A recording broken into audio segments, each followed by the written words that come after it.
Hey guys, welcome back to my channel West Bengal ANM GNM nursing entrance 2024-এর জন্য আজকে আমরা লাইফ সায়েন্স এবং ফিজিক্যাল সায়েন্স দুটো সাবজেক্ট থেকে কিছু ইম্পর্টেন্ট কোশ্চেন ডিসকাস করব। লাইফ সায়েন্সের বংশগতি চ্যাপ্টার থেকে এবং ফিজিক্যাল সায়েন্সের তাপ চ্যাপ্টার থেকে কিছু ইম্পর্টেন্ট কোশ্চেন এখানে ডিসকাস করব। বংশগতি থেকে রয়েছে এখানে 40টা কোশ্চেন এবং তাপ থেকে রয়েছে 20টা কোশ্চেন। টোটাল এখানে রয়েছে 60টা কোশ্চেন।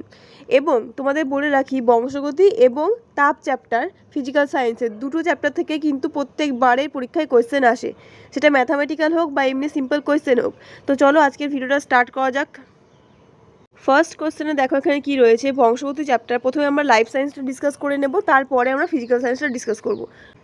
প্রথম কোয়েশ্চেনে দেখো কি রয়েছে, বংশগতি এবং প্রকরণ সংক্রান্ত অধ্যয়নকে বলে।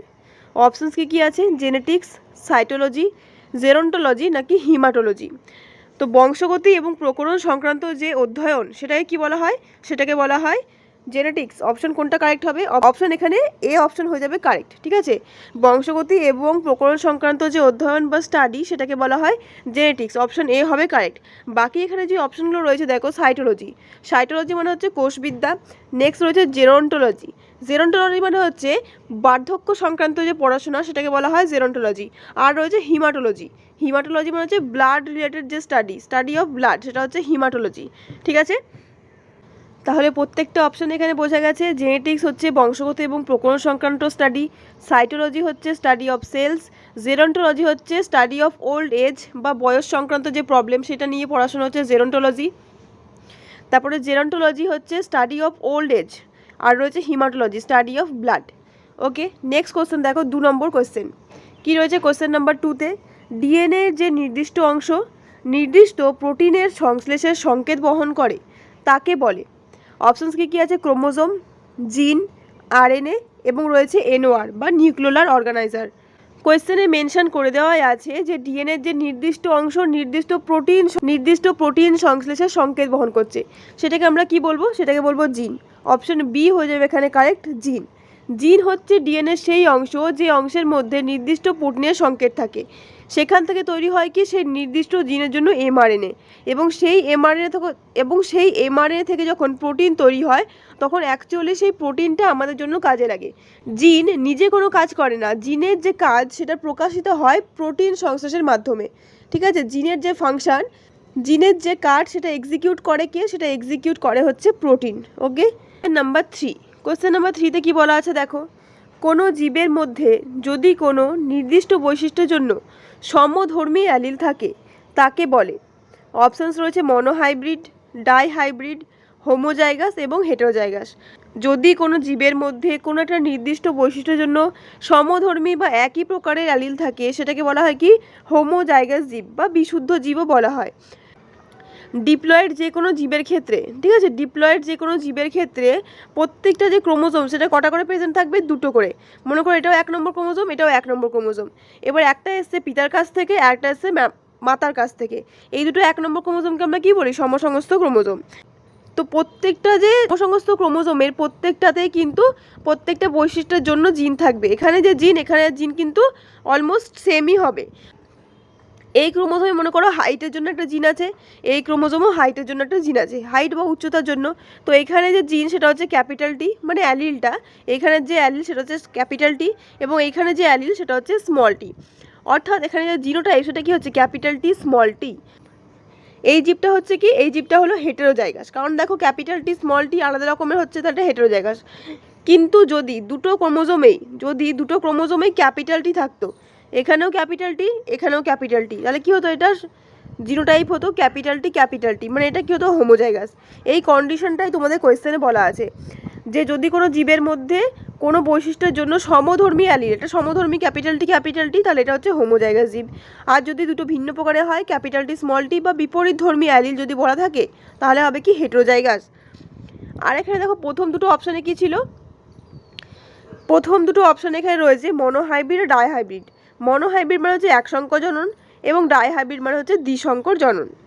পরবর্তী কোশ্চেন দেখো, 4 নম্বর কোশ্চেনে কি রয়েছে, কোয়েশ্চেন নাম্বার 4 কি বলা আছে, মেন্ডেল নির্বাচিত মটর গাছের 7 জোড়া বৈশিষ্ট্যের মধ্যে প্রকট হলো। মেন্ডেল 7 জোড়া বৈশিষ্ট্য নির্বাচন করে মটর গাছের সংকরায়ন ঘটিয়েছিলেন। তো সেখানে বিভিন্ন বৈশিষ্ট্য ছিল, যেগুলোর মধ্যে কিছু ছিল প্রকট এবং কিছু ছিল প্রচ্ছন্ন।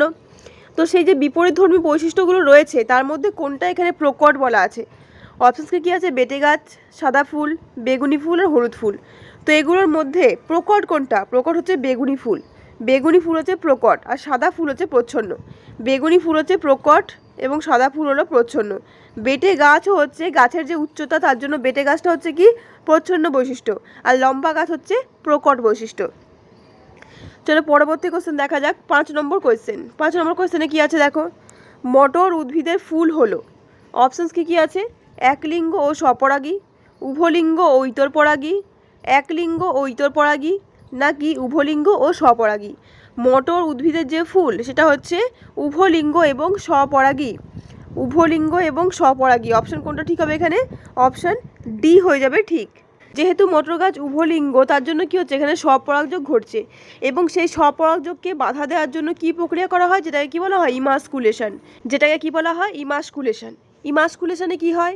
ইমাস্কুলেশনে যে উভলিঙ্গ ফুল রয়েছে সেখানে পুংকেশরগুলিকে অপসারণ করা হয়। ইমাস্কুলেশন প্রক্রিয়ায় উভলিঙ্গ ফুল থেকে স্বপরাগযোগকে এড়ানোর জন্য পুংকেশরগুলিকে অপসারণ করা হয় বা পুংস্তবক অপসারণ করা হয়। এই প্রক্রিয়াটার নাম কি? ইমাস্কুলেশন। এই ইমাস্কুলেশনের ফলে কি হয়? উভলিঙ্গ ফুল একলিঙ্গ ফুলে পরিণত হয় এবং তার ফলে স্বপরাগযোগের চান্স কমে যায় এবং ইতরপরাগযোগের চান্স বেড়ে যায়। নেক্সট কোশ্চেন দেখো, 6 নম্বর কোশ্চেন কি রয়েছে? মেন্ডেলের একসংখ্য জন পরীক্ষায় প্রাপ্ত দ্বিতীয় অপত্যজনুতে জিনোটাইপ অনুপাত হলো। কোন প্রকারের জননের কথা এখানে বলা হয়েছে? একসংখ্যর জনন। একসংখ্য জনন মানে মনোহাইব্রিড ক্রস, এবং দ্বিতীয় অপত্যজনু মানে F2 জনু, সেকেন্ড ফিলিয়াল জেনারেশন। তো দ্বিতীয় অপত্যজনুতে জিনোটাইপের অনুপাত কি হয় তোমরা সবাই জানো। একসংখ্য জনের ক্ষেত্রে দ্বিতীয় অপত্যজনুতে যে জিনোটাইপের অনুপাত হবে, জিনোটাইপের অনুপাত কি হবে? 1:2:1। অপশান কোনটা ঠিক হলো তাহলে? অপশান সি হয়ে গেল ঠিক। যদি বলতো ফিনোটাইপের অনুপাত তাহলে কি হতো? 3:1। নেক্সট কোশ্চেন দেখবো আমরা 7 নম্বর কোশ্চেন। কোয়েশ্চেন নাম্বার 7 কি বলা আছে? দ্বিসংকর জননের দ্বিতীয় অপত্যজনুতে কতগুলি জিনোটাইপ দেখা যায়? দ্বিসংকর জননের কথা এখানে বলা হয়েছে এবং দ্বিতীয় অপত্যজনু তো বলা হবেই। তো দ্বিসংকর জননের দ্বিতীয় অপত্যজনুতে জিনোটাইপ কতগুলো দেখা যাবে? জিনোটাইপ অনুপাত কি হয়? প্রথম কথা যে মেন্ডেলের দ্বিসংকর জন পরীক্ষা আমরা পড়েছি, তো সেখানে যে দ্বিসংকর জন পরীক্ষায় F2 জনুতে জিনোটাইপের অনুপাত কি হয়? 1:2:2:4:1:1:2:1। অর্থাৎ এখানে কত রকমের জিনোটাইপ পাওয়া গেছে দেখো, কতগুলো সংখ্যা তুমি এখানে পেয়েছো? 1 2 3 4 5 6 7 8 9, 9টা সংখ্যা তুমি এখানে পেয়েছো। অর্থাৎ এখানে কত রকমের জিনোটাইপ পাওয়া যাবে? 9 টাইপস। অপশন ডি হবে এখানে কারেক্ট আনসার, 9 প্রকারের। পরবর্তী কোশ্চেন দেখো, 8 নম্বর কোশ্চেন কি রয়েছে? লম্বা গাছের জিনোটাইপ কত প্রকার হতে পারে? অপশানস রয়েছে কি 1 2 3 আর 4। লম্বা গাছের জন্য যে জিনোটাইপ সেটা হয় হোমোজাইগাস হবে বা ক্যাপিটাল টি, অথবা হেটেরোজাইগাস হবে। লম্বা যেহেতু প্রকট বৈশিষ্ট্য তাহলে কি হবে? হয় ক্যাপিটাল টি না হলে ক্যাপিটাল টি স্মল টি। এটা হচ্ছে হোমোজাইগাস বা বিশুদ্ধ লম্বা, এটা হচ্ছে হেটেরোজাইগাস বা সংকর লম্বা। তাহলে এখানে জিনোটাইপ আমরা কত রকমের পেলাম? 2 রকমের। অর্থাৎ এখানে আনসার কি হবে? Option B 2। তাহলে লম্বা গাছের জন্য কত রকমের জিনোটাইপ পাওয়া গেল? 2 রকমের। পরবর্তী কোশ্চেন দেখো, 9 নম্বর কোশ্চেন। কোয়েশ্চেন নাম্বার 9 কি বলা আছে? ক্যাপিটাল টি স্মল টি, ক্যাপিটাল আর স্মল আর এবং capital D small D. Genotype থেকে কত প্রকার জননকোষ সৃষ্টি হবে? জননকোষ মানে কি? জননকোষ বলতে হচ্ছে গ্যামেট। জননকোষ বলতে হচ্ছে গ্যামেট। তাহলে এই গ্যামেট থেকে এখানে যে জিনোটাইপ দেওয়া রয়েছে, এই জিনোটাইপ থেকে কত রকমের গ্যামেট আমরা পাবো? এর নিয়মটা কি? এটা কীভাবে বের করব? যে কোনো জিনোটাইপই দেওয়া থাকুক না কেন, এই নিয়মটা শিখে নিলে তোমরা যে কোনো জিনোটাইপ থেকে কত প্রকারের গ্যামেট উৎপন্ন হবে প্রত্যেকটা ইজিলি বের করতে পারবে। দেখো এখানে প্রথমে কি আছে? টি এর জন্য ক্যাপিটাল টি স্মল টি, অর্থাৎ এখানে কত রকমের তুই পাবে? একটা ক্যাপিটাল টি এবং স্মল টি আলাদা হবে, এটা তো আলাদা হয়ে যাবে গ্যামেট তৈরির সময়। তাহলে কি হচ্ছে এখানে? ক্যাপিটাল টি স্মল টি,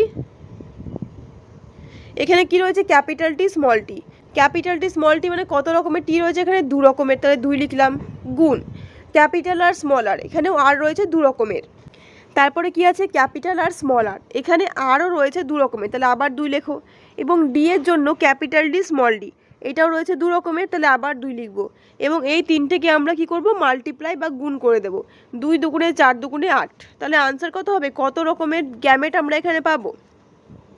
প্রদত্ত যে জিনোটাইপ এখানে রয়েছে এখান থেকে জননকোষ বা গ্যামেট পাওয়া যাবে কত রকমের? 8 রকমের। অপশন সি হবে এখানে কারেক্ট আনসার। ওকে, তোমাদের এখানে আমি একটা জিনোটাইপ প্রোভাইড করছি, তোমরা আমাকে কমেন্টে জানাবে যে এই জিনোটাইপ থেকে কত রকমের গ্যামেট পাওয়া যাবে, যেটা হচ্ছে capital A, small A, capital A, small A, capital B, small B, capital C, capital D, small D, capital D, small D এবং ক্যাপিটাল ই, স্মল ই।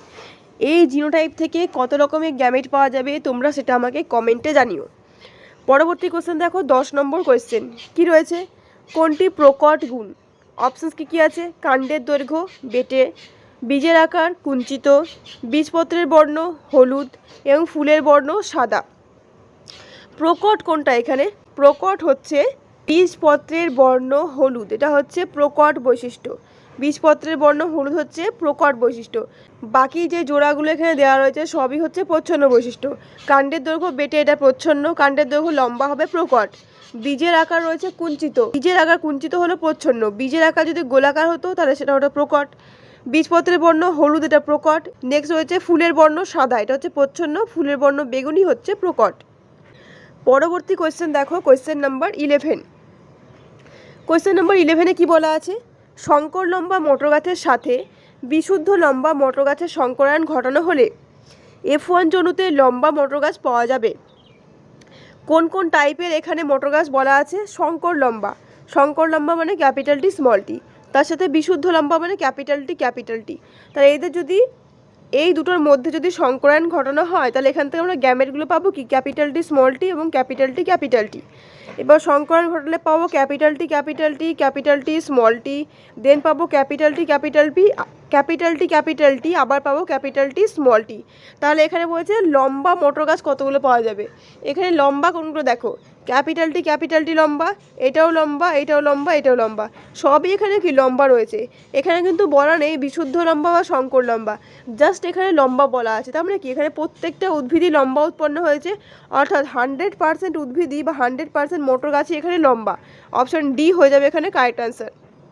তাহলে কোনটা হচ্ছে এখানে correct answer? Option D 100%। Next question দেখো, question number 12 কি রয়েছে, দুটি শঙ্কর লম্বা মটর গাছের সংকরায়ন ঘটানো হলে F1 জনুতে শঙ্কর লম্বা মটর গাছ পাওয়া যাবে। দুটোই শঙ্কর লম্বা, দুটো যদি শঙ্কর লম্বা হয় তাহলে পাবো কি, ক্যাপিটাল টি স্মল টি এবং আবার ক্যাপিটাল টি স্মল টি।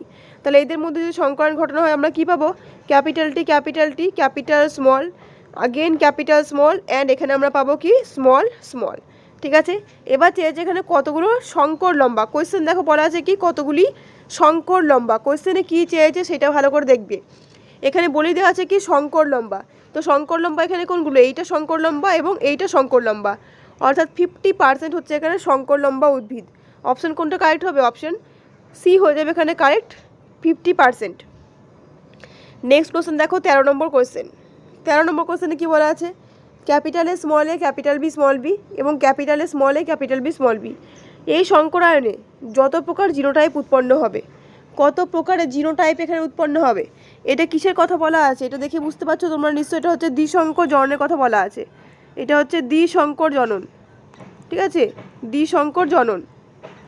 একটু আগেই আমরা দেখলাম দ্বিসংকর জননে পাওয়া যায় টোটাল F2 জনুতে 9 রকমের জিনোটাইপ। কত রকমের জিনোটাইপ পাওয়া যায়? 9 রকমের জিনোটাইপ পাওয়া যায়।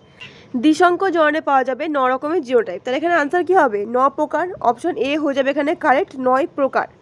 পরবর্তী কোয়েশ্চেন দেখো, কোয়েশ্চেন নাম্বার 14 কী রয়েছে 14 নম্বর কোয়েশ্চেনে, ক্যাপিটাল টি স্মল টি আবার ক্যাপিটাল টি স্মল টি ক্রসের ক্ষেত্রে 600টি উদ্ভিদের মধ্যে কতগুলি উদ্ভিদ সংকর হবে? তাহলে এখানে ক্রসটা তোমরা করে নাও আগে, ক্যাপিটাল টি স্মল টি তার সাথে কি, ক্যাপিটাল টি স্মল টি, এই হচ্ছে আমাদের গ্যামেটগুলো। এখানে আমরা ক্রস করব, পাবো capital T, capital T small T এবং পাবো স্মল টি। এবার দেখো এখানে তো 4 রকমের উদ্ভিদ আমরা এখানে দেখছি। অ্যাকচুয়ালি এখানে আমরা কি কি উদ্ভিদ দেখতে পাচ্ছি? এখানে দেখতে পাচ্ছি বিশুদ্ধ লম্বা, শঙ্কর লম্বা এবং বিশুদ্ধ বেটে। শঙ্কর লম্বা এখানে কত উৎপন্ন হয়েছে? শঙ্কর লম্বা যদি আমরা অনুপাত দেখি তাহলে হচ্ছে 1/2, অর্ধেক কিন্তু উৎপন্ন হয়েছে শঙ্কর লম্বা, তাই তো? 4টের মধ্যে 1/2 ছিল, 50% ছিল শঙ্কর লম্বা। তাহলে 50% মানে কি হচ্ছে 1/2। তাহলে এক্ষেত্রে যে অর্ধেক, 600-এর অর্ধেক উদ্ভিদ হবে শঙ্কর লম্বা। 600-এর অর্ধেক মানে কত হবে? 600/2, তার মানে 300টা উদ্ভিদ হবে শঙ্কর লম্বা। 300টা উদ্ভিদ হবে এখানে শঙ্কর লম্বা উদ্ভিদ। বাকি যে 600টা উদ্ভিদের মধ্যে 300 হয়েছে শঙ্কর লম্বা, তাহলে বাকি থাকে কত? আর 300। আর 300-র মধ্যে 150 হবে বিশুদ্ধ লম্বা আর 150 হবে বিশুদ্ধ বেটে। আর বাকি 300 তো আমরা দেখলামই যে সংকর লম্বা হলো, অর্থাৎ টোটাল এখানে 600টা উদ্ভিদ হয়ে গেল। পরবর্তী কোশ্চেন দেখো, কোশ্চেন নাম্বার 15 কি রয়েছে, নিম্নোক্ত ক্রসগুলির মধ্যে কোনটি টেস্ট ক্রস? টেস্ট ক্রস কিন্তু তোমাদের পরীক্ষার জন্য খুবই ইম্পর্টেন্ট। টেস্ট ক্রস এভাবে জিনোটাইপ দিয়েও দিয়ে দিতে পারে, বা টেস্ট ক্রস তোমাদের অনুপাত হিসেবেও চাইতে পারে, বাট যে টেস্ট ক্রসের ক্ষেত্রে ফিনোটাইপ জিনোটাইপ অনুপাত কত হবে এরকমেরও কোশ্চেন আসতে পারে। তো এখানে টেস্ট ক্রস কোনটা? অপশন কি আছে দেখো, ক্যাপিটাল টি ক্রস ক্যাপিটাল টি ক্রস ক্যাপিটাল স্মল, তারপর রয়েছে ক্যাপিটাল স্মল ক্রস স্মল আর রয়েছে স্মল ক্রস স্মল। তাহলে এখানে কি হচ্ছে, এখানে টেস্ট ক্রস কোনটা? টেস্ট ক্রস মানে কি, যে কোনো F1 জনুর যে জীব, F1 জনুর যে সংকর জীব তার সাথে বিশুদ্ধ প্রচ্ছন্ন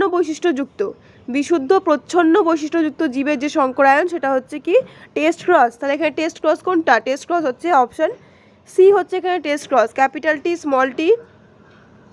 টেস্ট ক্রস হচ্ছে capital T small T cross small T, এটা হচ্ছে টেস্ট ক্রস। টেস্ট ক্রস কিন্তু এক রকমের ব্যাক ক্রস। টেস্ট ক্রস কি? টেস্ট ক্রস হচ্ছে এক রকমের ব্যাক ক্রস। যখন অপত্য জনুর জীবের সাথে জনিত্রী জনুর জীবের সংকরণ ঘটানো হয় সেটাকে বলা হয় ব্যাক ক্রস, ব্যাক ক্রস। এবং এই ব্যাক ক্রসেরই স্পেশাল একটা টাইপ হচ্ছে টেস্ট ক্রস, যেখানে সংকর জীব বা F1 জনুর জীবের সাথে বিশুদ্ধ প্রচ্ছন্ন বৈশিষ্ট্যযুক্ত জীবের সংকরণ ঘটানো হয়। এটাও কিন্তু ওয়ান টাইপ অফ কি ব্যাক ক্রস। তোমরা জেনে রাখবে সব ব্যাক ক্রসই কিন্তু টেস্ট ক্রস নয়, কিন্তু সব টেস্ট ক্রসই হলো ব্যাক ক্রস। ওকে, সব টেস্ট ক্রসই হলো ব্যাক ক্রস, কিন্তু সব ব্যাক ক্রস টেস্ট ক্রস নয়। অর্থাৎ ব্যাক ক্রসের ক্ষেত্রে আমরা এটাও করতে পারি, capital T small T cross capital টি, এটা কিন্তু ব্যাক ক্রস হবে। পরবর্তী কোশ্চেন দেখা যাক, 16 নম্বর কোয়েশ্চেন কি আছে, হোনাল্ড্রিক জিন অবস্থান করে। অপশনস কি আছে দেখো, যে ক্রোমোজোমে হোনাল্ড্রিক জিন অবস্থান করে যে ক্রোমোজোমে। অপশনস রয়েছে এক্স অ্যান্ড ওয়াই বোথ, নাকি অটোজোমে। হোনাল্ড্রিক জিন কোথায় অবস্থান করে? হোনাল্ড্রিক জিন অবস্থান করে ওয়াই ক্রোমোজোমে। অপশন বি হচ্ছে এখানে কারেক্ট আনসার, ওয়াই ক্রোমোজোম। পরবর্তী কোশ্চেন দেখো, কোশ্চেন নাম্বার কত রয়েছে? 17 কি আছে, একজন স্বাভাবিক মহিলার জনন কোষে ক্রোমোজোম সংখ্যা। জনন কোষ বলতে কি? জনন কোষ বলতে গ্যামেট, আর গ্যামেট মানে সেটা কি হবে? হ্যাপ্লয়েড বা এন প্রকৃতির। গ্যামেট মানে সেটা হবে হ্যাপ্লয়েড বা এন প্রকৃতির। এখানে কি রয়েছে? 23A plus double X, 22A plus double X, 23A plus X আর 22A প্লাস এক্স। এ মানে কি? এ বলতে এখানে অটোজোম, ঠিক আছে। তো জনন কোষ, মহিলার ক্ষেত্রে যে জনন কোষ, সেখানে আমরা জানি কি দেহকোষে বা জনন মাতৃকোষে যদি আমরা বলি, জনন মাতৃকোষে ক্রোমোজোম বিন্যাস আর কী হবে? 44টা অটোজোম প্লাস দুটো হচ্ছে sex chromosome, double x. 44 autosome plus double sex chromosome. এখান থেকে যখন তৈরি হবে গ্যামেট বা হ্যাপ্লয়েড গ্যামেট, যখন তৈরি হচ্ছে তখন অটোজোমও অর্ধেক হয়ে যাবে, 22A হয়ে যাবে, এবং সেক্স ক্রোমোজোমও অর্ধেক হয়ে যাবে, অর্থাৎ একটা এক্স প্রেজেন্ট থাকবে। জনন মাতৃকোষ থেকে যখন গ্যামেট তৈরি হয়, সেই গ্যামেট তৈরির সময় যে মিওসিস প্রক্রিয়া হয়, তার ফলে অটোজোমের সংখ্যাও অর্ধেক হয়ে যায় এবং সেক্স ক্রোমোজোমের সংখ্যাও অর্ধেক হয়ে যায়। অর্থাৎ এখানে রাইট আনসার কোনটা হবে? 22A plus x, option D হবে এখানে কারেক্ট আনসার। এই কোশ্চেনের আনসারটা তোমরা কিন্তু অন্যভাবেও ডিটেক্ট করতে পারতে। কি হবে? আমরা জানি যে জনন কোষ সবসময় হ্যাপ্লয়েড হবে, আর জনন কোষের টোটাল ক্রোমোজোম সংখ্যা, হচ্ছে 23টা। তাহলে এখানে 22 আর এখানে একটা, সেই হিসেবে 23টাই হচ্ছে। বাকিগুলো দেখো সবকটাই কোনোটাতেই কিন্তু 23টা নেই, তাহলে সেই হিসেবেও কিন্তু এখানে অপশন ডি কারেক্ট হতো। চলো নেক্সট কোশ্চেন দেখা যাক, 18 নম্বর কোশ্চেন কি রয়েছে দেখো, কোশ্চেন নাম্বার 18। অসম্পূর্ণ প্রকটতার ক্ষেত্রে এক সংকর জনন পরীক্ষায় দ্বিতীয় অপত্য জনুতে ফিনোটাইপ অনুপাত হলো। অসম্পূর্ণ প্রকটতা মানে কি? যে দুটো বিপরীতধর্মী বৈশিষ্ট্য নেওয়া হয়েছে, তাদের মধ্যে যখন সংকরণ ঘটানো হবে তখন F1 জনুতে দুটো বৈশিষ্ট্যের মাঝামাঝি একটা বৈশিষ্ট্য প্রকাশ পাবে, কোনোটাই কিন্তু সম্পূর্ণভাবে প্রকাশ পাবে না। তার জন্য এর নাম হচ্ছে কি অসম্পূর্ণ প্রকটতা। তো এই অসম্পূর্ণ প্রকটতা যেটা সন্ধ্যা মারুতি বা মিরাবিলিস জ্বালাপাতে দেখা যায়, সেক্ষেত্রে এখানে যে ফিনোটাইপ অনুপাত সেটা কত হয়? F2 জনুতে। অবশ্যই কোন জনুতে? F2 জনুতে ফিনোটাইপ অনুপাত কি হবে? 1:2:1। শুধু ফিনোটাইপই নয়, অসম্পূর্ণ প্রকটতার ক্ষেত্রে ফিনোটাইপ প্লাস জিনোটাইপ বোথ যে অনুপাত, ঠিক আছে। অসম্পূর্ণ প্রকটতার ক্ষেত্রে ফিনোটাইপ এবং জিনোটাইপ দুটো অনুপাতে কিন্তু 1:2:1ই হবে, এটা মনে রাখবে। তাহলে মনে রাখবে অসম্পূর্ণ প্রকটতার ক্ষেত্রে F2 জনুতে জিনোটাইপ প্লাস ফিনোটাইপ বোথ যে অনুপাত সেটা হবে 1:2:1। নেক্সট কোশ্চেন দেখো, 19 নম্বর কোশ্চেনে কি রয়েছে? একজন পুরুষ ও মহিলার বিবাহে পুত্র সন্তান ও কন্যা সন্তান হবার সম্ভাবনা কত? একজন পুরুষ ও একজন মহিলার বিবাহ হলে সন্তানের মধ্যে হয় পুত্র সন্তান হবে আর না হলে কন্যা সন্তান হবে, either male baby or female baby. তাহলে এখানে কি হচ্ছে, চান্স হচ্ছে 50-50। 50-50 মানে কি 50% করে, এদিকেও 50% এদিকেও 50%। আর 50-50 মানে কি হচ্ছে, তাহলে 1:1। একজন স্বাভাবিক পুরুষ ও স্বাভাবিক মহিলার বিবাহ হলে পুত্র সন্তান ও কন্যা সন্তান হওয়ার সম্ভাবনা কত হবে, 1:1 হয়ে যাবে। অপশন সি হয়ে যাবে এখানে কারেক্ট। নেক্সট কোশ্চেন দেখো, 20 নম্বর কোয়েশ্চেন কী রয়েছে, নিম্নোক্ত কোনটি মানুষের শুক্রাণুকে সূচিত করে না। শুক্রাণু কী হবে, শুক্রাণু হচ্ছে মেল গ্যামেট, শুক্রাণু হলো মেল গ্যামেট, তাহলে এটা হচ্ছে হ্যাপ্লয়েড হবে। আর হ্যাপ্লয়েড হবে তাহলে সেক্ষেত্রে এখানে দেখো কোনটা মেল গ্যামেটকে সূচিত করছে না। প্রথম অপশানে রয়েছে 22A+X, এটাও মেল গ্যামেট হবে, কারণ মেলের ক্ষেত্রে আমরা কি জানি XY থাকে, অটোজোম থাকে 44টা, প্লাস সেক্স ক্রোমোজোম থাকে X অ্যান্ড Y, দু রকমের সেক্স ক্রোমোজোম। এখান থেকে 22টা অটোজোম পাওয়া যাবে এবং একটা সেক্স ক্রোমোজোম, তারপরে আবার 22টা অটোজোম, তার সাথে আরেক রকমের সেক্স ক্রোমোজোম। তাহলে পুরুষদের যে গ্যামেট সে দু রকমের হতে পারে, তাই জন্য এদের কী বলা হয়, হেটেরোগ্যামেটিক বলা হয়। তো সেক্ষেত্রে কোনটা শুক্রাণুকে সূচিত করছে না, 22A+X এটা সূচিত করছে। নেক্সট রয়েছে 22A+Y, নেক্সট রয়েছে কি 22A+Y, এটাও শুক্রাণুকে সূচিত করছে।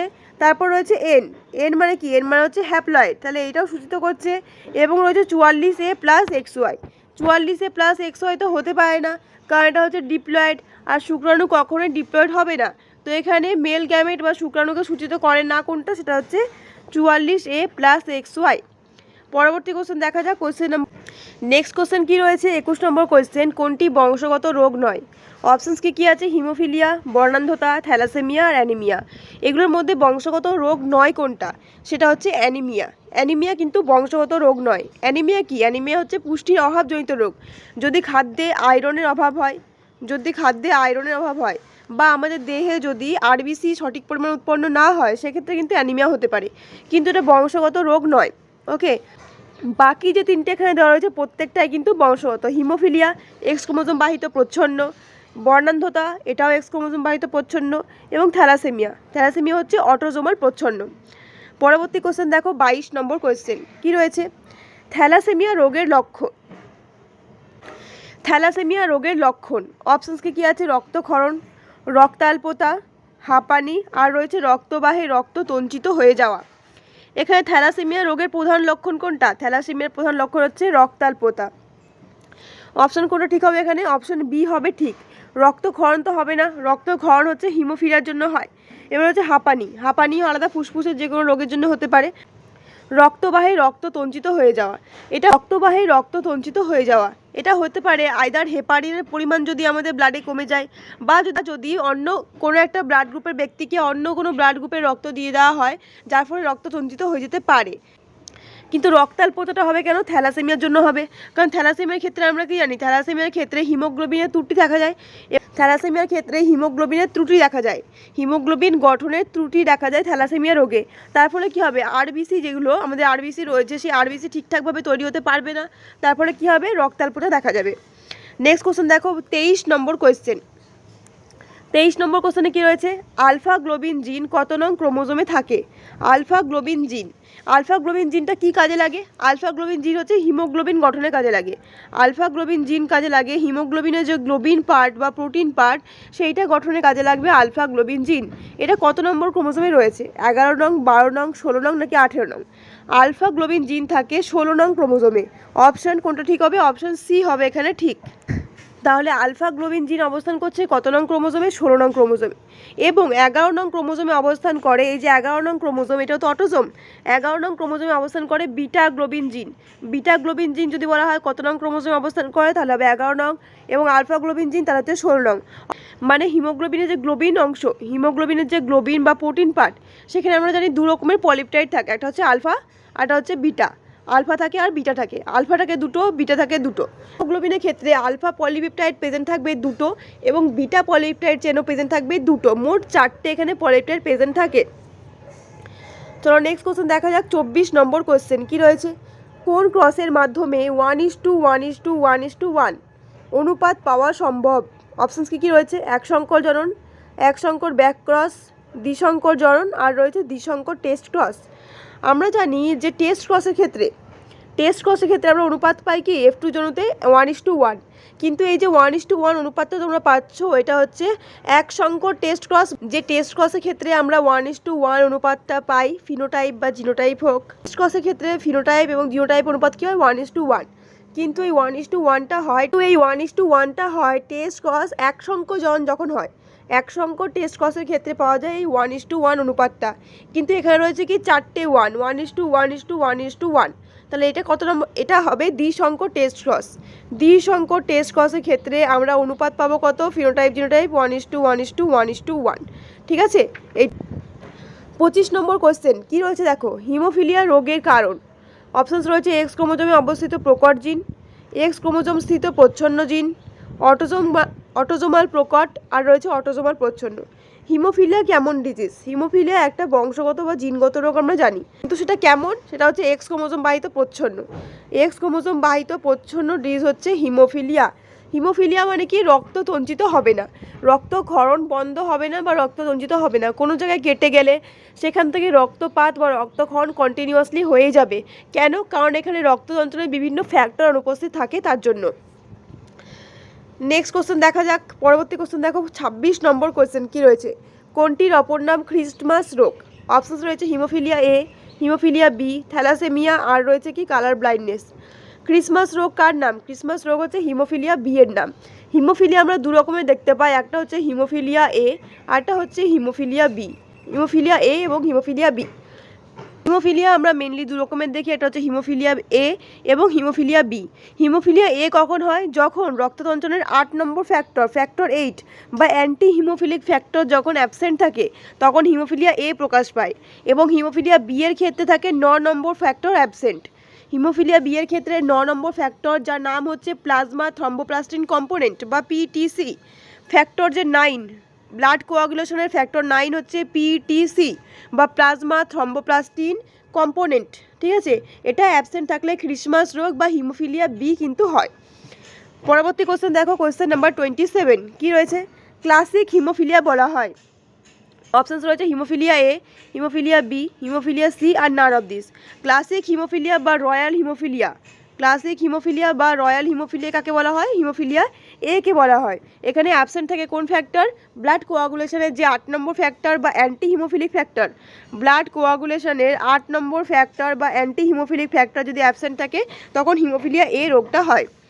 কোয়েশ্চেন নাম্বার 28 কী রয়েছে, প্লাজমা থ্রম্বোপ্লাস্টিন কম্পোনেন্ট, যেটা তোমাদের আমি এক্ষুনি বললাম পিটিসি অথবা ফ্যাক্টর 9ও এটাকে বলা হয়, অনুপস্থিত থাকলে যে রোগটি হয়। অপশানস কী আছে? হিমোফিলিয়া এ, বি, সি, নাকি থ্যালাসেমিয়া।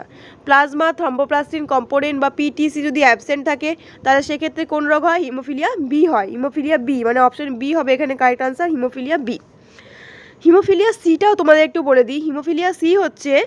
হিমোফিলিয়া সি হলো অটোজোমাল প্রচ্ছন্ন জিন ঘটিত হিমোফিলিয়া, ঠিক আছে। হিমোফিলিয়া সি হচ্ছে অটোজোমাল রিসেসিভ বা অটোজোমাল প্রচ্ছন্ন জিন ঘটিত হিমোফিলিয়া।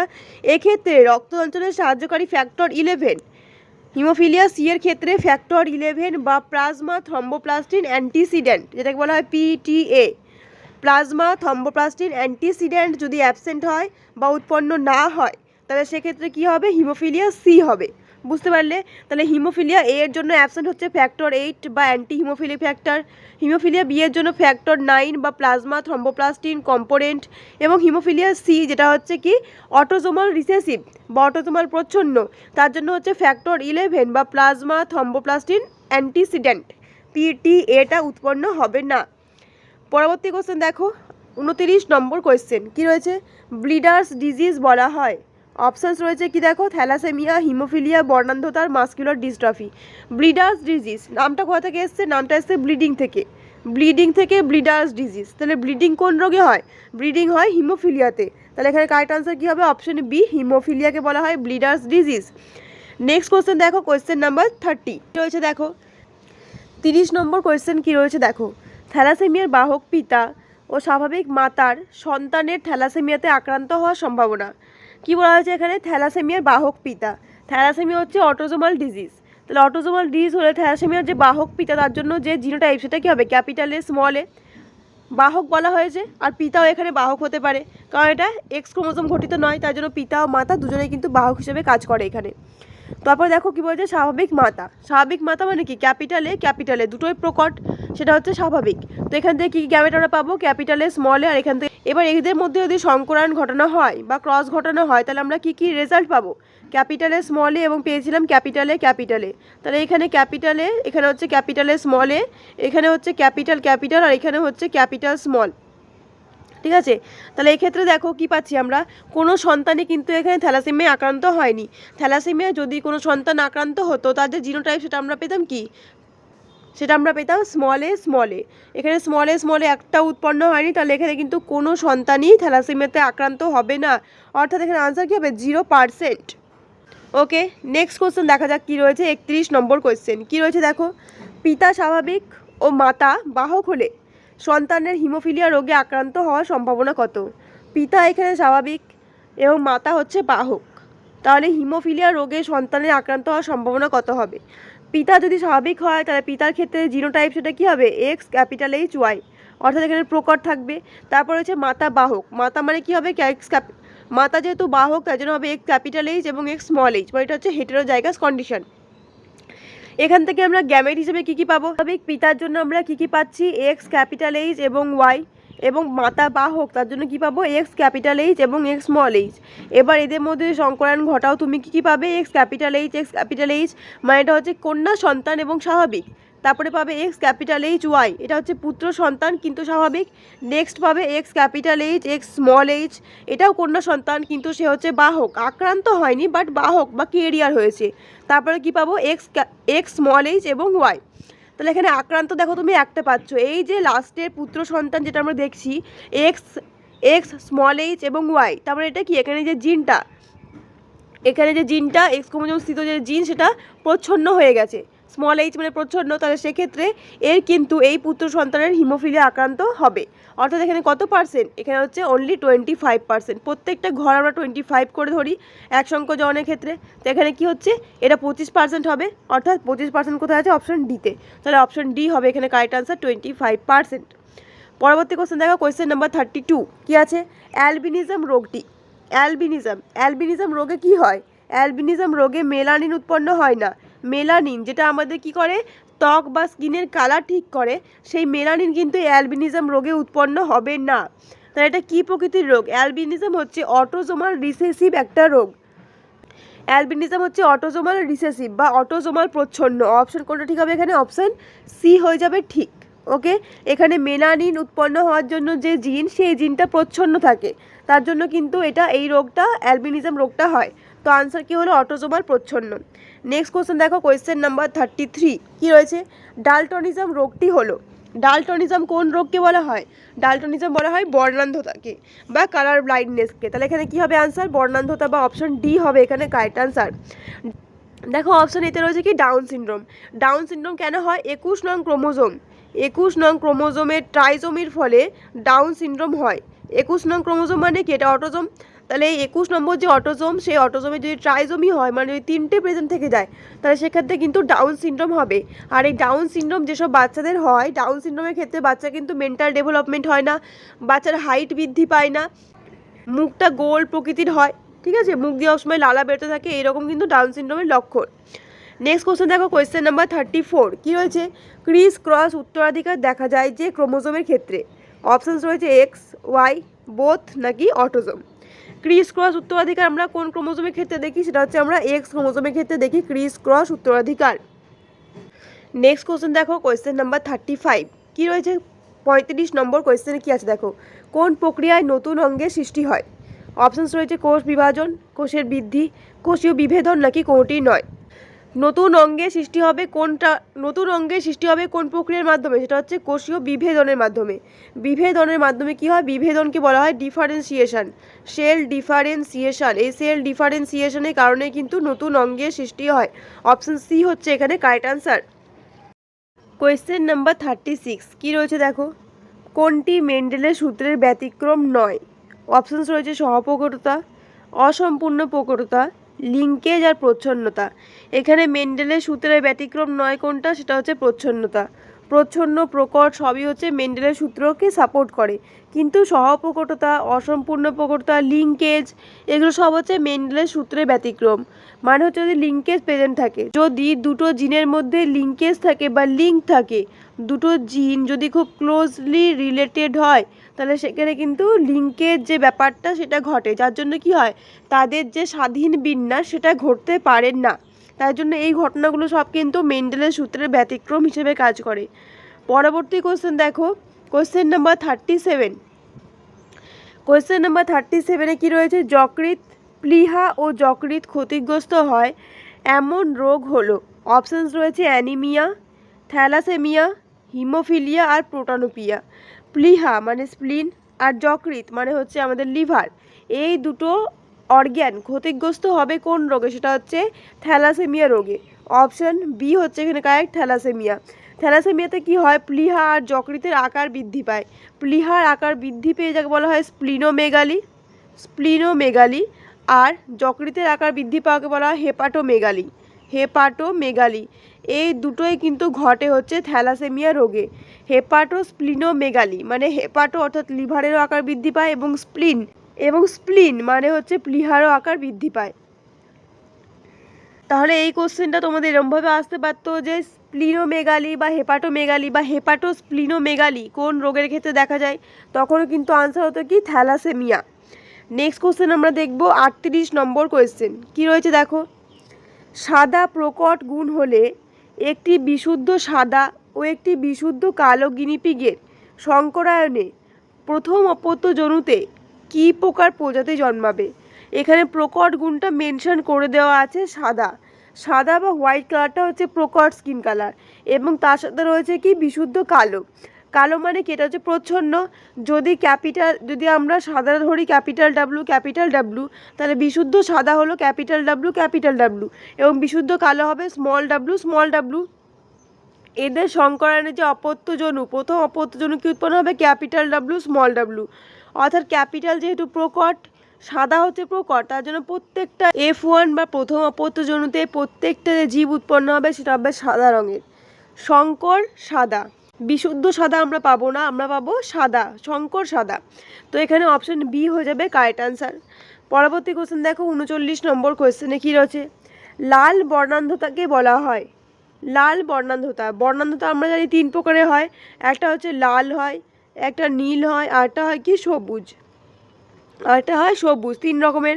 লালকে বলা হয় প্রোটানোপিয়া, নীলকে বলা হয় ট্রাইটেনোপিয়া, এবং সবুজকে বলা হয় ডিউটেরোনোপিয়া। এই 3 রকমের যে বর্ণান্ধতা কোনটা কোন কালারের জন্য তোমাদের অবশ্যই মনে রাখতে হবে, কারণ যে কোনো একটাই কিন্তু পরীক্ষায় চলে আসতে পারে। তাই লাল বর্ণান্ধতা কী হলো, প্রোটানোপিয়া, অর্থাৎ অপশন কোনটা ঠিক হলো, অপশন এ হচ্ছে এখানে ঠিক। নীল বর্ণান্ধতাকে কী বলা হয়, নীল বর্ণান্ধতা হচ্ছে ট্রাইটেনোপিয়া, এবং সবুজ বর্ণান্ধতা হচ্ছে ডিউটেরোনোপিয়া। অপশন ডিতে দেখো কী লেখা রয়েছে, মনোক্রোমাসি মানে হচ্ছে এক, মনো মানে এক, আর ক্রোমাসি এসছে বর্ণ বা কালার থেকে। মনোক্রোমাসির ক্ষেত্রে কি হয়, যে প্রকার বর্ণান্ধতায় ব্যক্তির রেটিনায় 3 রকমের যে বর্ণসুবেদী কোষ রয়েছে, কোন কোষ, তাদের মধ্যে 2 প্রকার কোষ নষ্ট হয়ে যাচ্ছে এবং 1 প্রকার কোষ অ্যাক্টিভ থাকছে।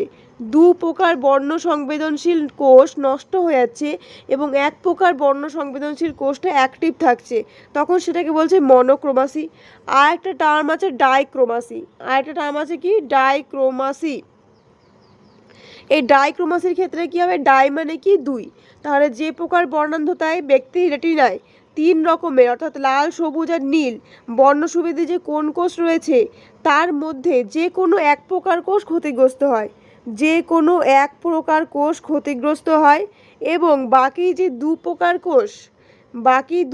কোষ কার্যকারিতা বজায় থাকে বা 2 প্রকার কোষ অ্যাক্টিভ থাকে, তখন সেটাকে আমরা কি বলছি, ডাইক্রোমাসি, মনোক্রোমাসি হলো। নেক্সট কোশ্চেন দেখো 40 নম্বর কোশ্চেন নাম্বার 40 কি রয়েছে, হিমোগ্লোবিনের গঠনগত ত্রুটি দেখা যায় যে রোগে, তা হলো হিমোগ্লোবিনের গঠনগত ত্রুটি আমরা কোন রোগে দেখতে পাবো? অপশানস রয়েছে বর্ণান্ধতা, হিমোফিলিয়া, থ্যালাসেমিয়া আর মধুমেহ। হিমোগ্লোবিনের গঠনগত ত্রুটি দেখা যায় থ্যালাসেমিয়া রোগে। থ্যালাসেমিয়া রোগে হিমোগ্লোবিনের যে জিন, হিমোগ্লোবিনের যে গ্লোবিন উৎপাদনকারী জিন, সেই জিনগুলো কী হয়, ডিফেক্টিভ থাকে বা প্রচ্ছন্ন থাকে। সেই জিনগুলোর কারণে কি হয়, সেই প্রচ্ছন্ন হওয়ার কারণে গ্লোবিনের যে আলফা গ্লোবিন জিন বা বিটা গ্লোবিন জিন যে কোনো প্রচ্ছন্ন হওয়ার কারণে হিমোগ্লোবিনের গ্লোবিন বা পলিপেপ্টাইড চেনগুলো সঠিকভাবে সংশ্লেষিত হয় না, সেক্ষেত্রে হিমোফিলিয়া রোগটা প্রকাশ পায়। তাহলে এই ছিল লাইফ সায়েন্সের 40টা কোশ্চেন। এরপর আমরা স্টার্ট করব ফিজিক্যাল সায়েন্স। এবার আমরা স্টার্ট করব ফিজিক্যাল সায়েন্সের কোশ্চেন। ফিজিক্যাল সায়েন্স তোমাদের আগেই বললাম কোন চ্যাপ্টার থেকে এখানে আমরা পড়বো। এখানে আমরা পড়বো তাপ চ্যাপ্টার থেকে। তাপ তোমাদের পরীক্ষার জন্য খুবই ইম্পর্টেন্ট। তাপ থেকে কিন্তু প্রত্যেকবারে পরীক্ষায় কোশ্চেন আসে। তো চলো স্টার্ট করা যাক আজকে ফিজিক্যাল সায়েন্সের সেশন। দেখো প্রথম কোশ্চেন কী রয়েছে। ফার্স্ট কোশ্চেনেই বলা আছে তাপ হলো এক প্রকার। অপশানস কী আছে? কার্য, ক্ষমতা, শক্তি নাকি পদার্থ। তাপ কি? তাপ হচ্ছে এক প্রকার শক্তি। তাপ হলো এক প্রকার শক্তি। শক্তির বিভিন্ন রূপ রয়েছে, তার মধ্যে তাপও হচ্ছে এক প্রকার শক্তি। কার্য বলতে আমরা কি বুঝি? কার্য হচ্ছে বল ইন্টু সরণ। কার্য মানে আমরা বুঝি বল ইন্টু সরণ। ক্ষমতা, ক্ষমতা মানে কি? ক্ষমতা হচ্ছে কৃতকার্যের হার, অর্থাৎ কৃতকার্য বাই সময় যদি তোমরা করে দাও বা একক সময়ে কৃতকার্যের যে পরিমাণ সেটাকে বলা হয় ক্ষমতা। ক্ষমতাকে পি দিয়ে ডিনোট করা হয়। পি সমান হচ্ছে ডাব্লু বাই টি। ডাব্লু মানে কৃতকার্য এবং টি মানে হচ্ছে সময় বা ওয়ার্ক বাই টাইম, সেটাই হচ্ছে কি পি, পাওয়ার বা ক্ষমতা। এই ক্ষমতার একক তোমাদের পরীক্ষার জন্য খুবই ইম্পর্টেন্ট। ক্ষমতার একক কি? ক্ষমতার একক এসআইতে হচ্ছে ওয়াট। ক্ষমতার একক এসআইতে ওয়াট বা জুল পার সেকেন্ড। ওয়াট আর জুল পার সেকেন্ড একই কথা। পরবর্তী কোশ্চেন দেখো, কোয়েশ্চেন নাম্বার কী রয়েছে 2। সেকেন্ড কোশ্চেন দেখো কী রয়েছে। আপেক্ষিক লীন তাপের সিজিএস একক। আপেক্ষিক লীন তাপের সিজিএস একক। অপশানস কী রয়েছে? ক্যালোরি গ্রাম, ক্যালোরি পার গ্রাম, জুল পার কেজি আর রয়েছে ক্যালোরি। তো এর মধ্যে আপেক্ষিক লীন তাপের যে একক সিজিএস একক চেয়েছে এখানে, আপেক্ষিক লীন তাপের সিজিএস একক কী হয়ে যাবে? ক্যালোরি পার গ্রাম। ক্যালোরি পার গ্রামটা হয়ে যাবে সিজিএস একক। আর জুল পার কেজি যেটা এখানে দেওয়া রয়েছে, জুল পার কেজি হচ্ছে লীন তাপের এসআই একক। তো এটা হলো জুল পার কেজি যেটা আপেক্ষিক লীন তাপের এসআই একক, এবং নেক্সট রয়েছে কি ক্যালোরি পার গ্রাম যেটা হচ্ছে আপেক্ষিক তাপের সিজিএস একক। আর ক্যালোরি, ক্যালোরি কিসের একক? ক্যালোরি হচ্ছে তাপের একক। নেক্সট কোশ্চেন আমরা দেখব কি রয়েছে। নির্দিষ্ট উষ্ণতায় একক ভরের, কোনো নির্দিষ্ট উষ্ণতায় একক ভরের, সেটা 1 গ্রাম হতে পারে বা 1 কেজি হতে পারে। যদি আমরা সিজিএসে বলি তাহলে আমরা 1 গ্রাম বলবো, যদি আমরা এসআইতে বলি তাহলে 1 কেজি বলবো, ঠিক আছে? মনে করো নির্দিষ্ট উষ্ণতায় একক ভরের মানে 1 গ্রাম বললাম আমি। নির্দিষ্ট উষ্ণতায় 1 গ্রাম কোনো পদার্থের অবস্থার পরিবর্তন করতে যে পরিমাণ তাপ দিতে বা নিষ্কাশন করতে হবে। তাপ দিতেও পারি আমি বা তাপ নিষ্কাশনও করতে পারি, অর্থাৎ লীন তাপ। লীন তাপ মানে হচ্ছে সেখানে অবস্থার পরিবর্তন ঘটবে। লীন তাপে অবস্থার পরিবর্তন ঘটানো হয়, কিন্তু পদার্থের উষ্ণতার কিন্তু কোনো পরিবর্তন ঘটে না। এর তোমরা মনে রাখবে, লীন তাপের ক্ষেত্রে পদার্থের অবস্থার পরিবর্তন ঘটে, কিন্তু তাদের উষ্ণতার কোনো পরিবর্তন হয় না। নেক্সট কোশ্চেন দেখো 3 নম্বর কোশ্চেন কী রয়েছে। Question number 3। কোশ্চেনে বলা আছে দুটি বস্তু তাপীয় সাম্যে থাকবে যদি বস্তু দুটির অপশানস রয়েছে তাপ সমান হয়, উষ্ণতা সমান হয়, তাপ গ্রাহিতা সমান হয় আর রয়েছে আপেক্ষিক তাপ সমান হয়। তাপীয় সাম্য, তাপীয় সাম্য বলতে কি বোঝায়? তাপীয় সাম্য মানে হচ্ছে দুটো বস্তুর মধ্যে যখন কোনো প্রকার তাপের আদান প্রদান ঘটবে না, তাপের আদান প্রদান যে ঘটবে না সেই অবস্থাটাকে বলা হচ্ছে তাপীয় সাম্য। তাহলে তাপীয় সাম্যে বস্তু তখনই থাকবে যখন দুটো বস্তুর মধ্যে উষ্ণতা সমান হবে। দুটো বস্তুর উষ্ণতা যদি সমান হয় তাহলে সেক্ষেত্রে বস্তু দুটো তাপীয় সাম্যে থাকবে। বা বলতে পারি দুটো বস্তুর উষ্ণতার যে পার্থক্য, উষ্ণতার পার্থক্য যদি 0 বা 0 হয় তাহলে সেক্ষেত্রে কিন্তু বস্তু তাপীয় সাম্যে থাকবে। এটা কনসেপ্টটা এসে কোত্থেকে? ক্যালোরিমিতির মূলনীতি থেকে। ক্যালোরিমিতির মূলনীতি, এই ক্যালোরিমিতির মূলনীতি থেকে তোমরা অনেক কিছু জানতে পারবে। ক্যালোরিমিতির মূল নীতিটা কি? এই যে নীতিটা সেখানে বলা আছে, ক্যালোরিমিতির মূল নীতির যে স্টেটমেন্ট সেটা হচ্ছে দুটো ভিন্ন উষ্ণতার বস্তুকে যখন পরস্পরের সংস্পর্শে রাখা হচ্ছে তখন যে বস্তুর উষ্ণতা বেশি সেখান থেকে কী হবে? তাপ বর্জিত হবে, এবং যে বস্তুর উষ্ণতা কম সে কী করবে? তাপ গ্রহণ করবে। এই অবস্থা, এই যে তাপের আদান প্রদান সেটা ততক্ষণ পর্যন্ত চলবে যতক্ষণ না বস্তু দুটোর উষ্ণতা সমান হয়। যখনই দুটো বস্তুর উষ্ণতা সমান হয়ে যাবে তখনই এই তাপের আদান প্রদানটা থেমে যাবে, অর্থাৎ তখন দুটি বস্তু তাপীয় সাম্যে চলে আসবে। ঠিক আছে, তাহলে এইটাই ছিল ক্যালোরিমিতির মূলনীতি। নেক্সট কোশ্চেন দেখো কী রয়েছে 4 নম্বর কোয়েশ্চেন। কোয়েশ্চেন নাম্বার 4 কী আছে? তাপগতিবিদ্যার প্রথম সূত্রের গাণিতিক রূপ হলো। তাপগতিবিদ্যার প্রথম সূত্রটা কি সেইটা আগে আমাদের জানতে হবে, তারপর আমরা গাণিতিক রূপ বলবো। তো তাপগতিবিদ্যার যে প্রথম সূত্র, তাপগতিবিদ্যার প্রথম সূত্রের বিবরণটা হচ্ছে যখন